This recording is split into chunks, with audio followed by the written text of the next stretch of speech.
I want to take a moment to thank you for your support of my campaign. It doesn't matter whether you're a long-time activist or if it's the first time you've gotten involved in an election. It doesn't matter whether you contribute a lot or just a few dollars. What matters is that I've got you in my corner for this tough fight.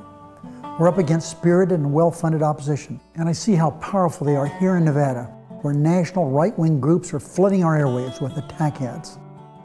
These are the same powerful interests that tried to stop us from passing health care reform and Wall Street reform. When we stand together and never give up the fight, we can win. That's how we're going to keep moving this country forward. And that's how we're going to win this campaign. One voice at a time, one vote at a time, and yes, $1 at a time. Your support means everything to me, especially at a time when everyone's budgets are tighter. We've got a big fight on our hands, but I know that together we'll win it. Thanks for standing with me.